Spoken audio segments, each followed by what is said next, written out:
Episode 2: How Planning for Failure Can Help You Succeed. Hi, and welcome back to the Optifast Lifestyle Education series. This episode is the second in a series of topics, each one helping you with a different aspect of health, with an emphasis on weight control. Each one of these episodes goes together with a worksheet. The idea is not just to talk about changes, but to actually put some steps in place yourself to get these changes underway and to keep them going over time. So today, we're going to talk about motivation, expectations, how to keep things real, and how to set yourself up for success. First of all, I'd like to put a question to you. Perhaps you're planning to do a program of weight control because you want to be more healthy, and that's great. But I wonder, what are your expectations about this program? Take a second to think. What do you think this change process will really be like? A lot of people embark on a project of self-improvement with high hopes. Think about all those New Year's resolutions that appear every January, and then consider what proportion of those plans do become reality over time. We know that a lot of the best laid plans that go astray are the result of someone aiming too high, only to get disheartened when the reality of a task doesn't meet their initial expectations. Social researchers have found that most attempts to lose weight are done in an unplanned way, without any support, and usually with unrealistic expectations about the result of their weight loss program and the degree of effort and time that will be required to bring about the changes they are hoping for. People can become demoralized when their good intentions don't bring the results they expect over time.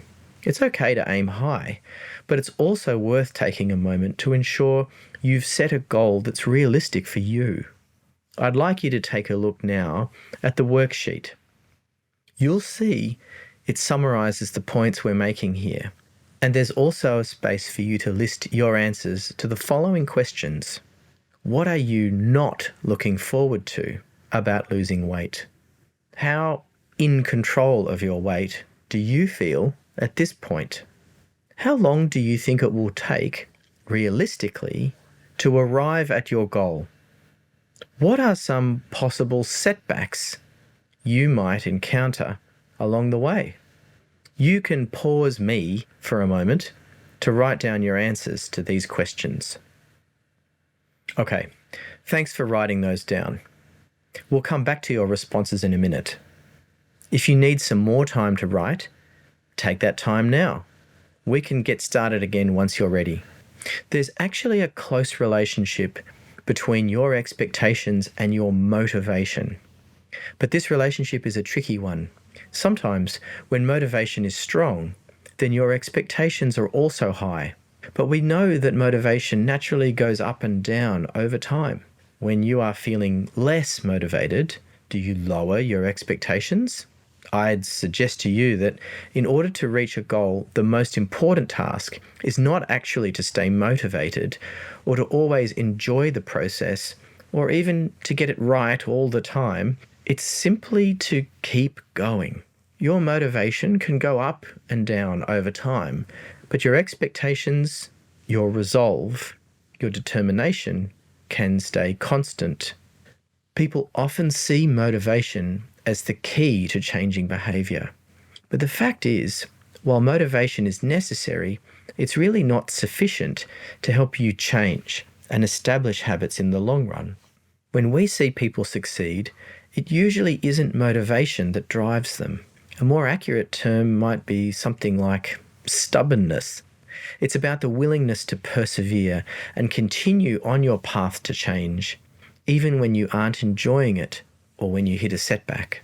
So let's take another look at that worksheet. For the last question, maybe you've written one or two items down on the last question there about what could be possible setbacks for you. If you didn't get that far, take a second now to think about what some possible obstacles might be over time for you. So now, underneath that, I'd like you, for each one of those setbacks, to write down when that setback occurs, what would enable you to keep going anyway.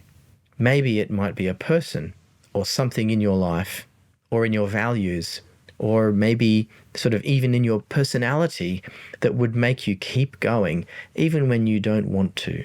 If you were to bring out your stubborn side, what would help you to push back against that obstacle? Real, lasting change is hard. It takes time and perseverance. This is often underestimated, especially by people when they're first starting out on a journey of change. So make sure you remember, as we continue on this journey, what your motivations really are, but also remember to adjust your expectations along the way to keep them realistic. Take your time and be ready to push back against setbacks. Your ability to keep going in the face of adversity will probably be the thing that you feel most proud of later on. Thanks for listening. Looking after yourself is a terrific thing to do and will bring benefits not only to you, but to the other people in your life. Keep going. It's working. Remember to be kind to yourself along the way, and I'll see you next time.